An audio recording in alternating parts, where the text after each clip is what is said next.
索性把心灵洗一洗，总会雨过天晴，云淡风轻。傻孩子，你来这儿做什么？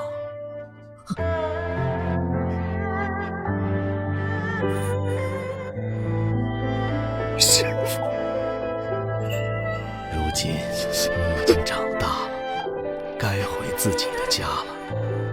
你的家在一个自由的地方，我的路已经走完了，剩下的路便只能靠你自己走下去了。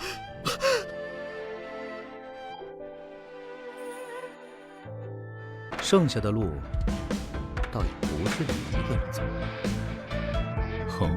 嘿嘿，还有我们啊，我们一起走。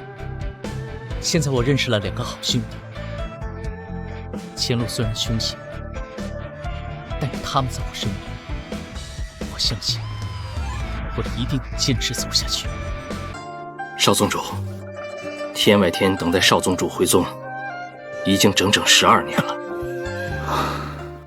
老和尚都不在啊，回不回那座寒水寺也不重要。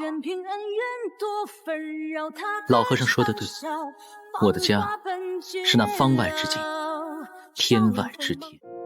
不知宗主心中的故乡是哪里呢？是天外天，还是寒水寺啊？哪里是故乡不重要，哪里有你在意的人，才是真正的故乡。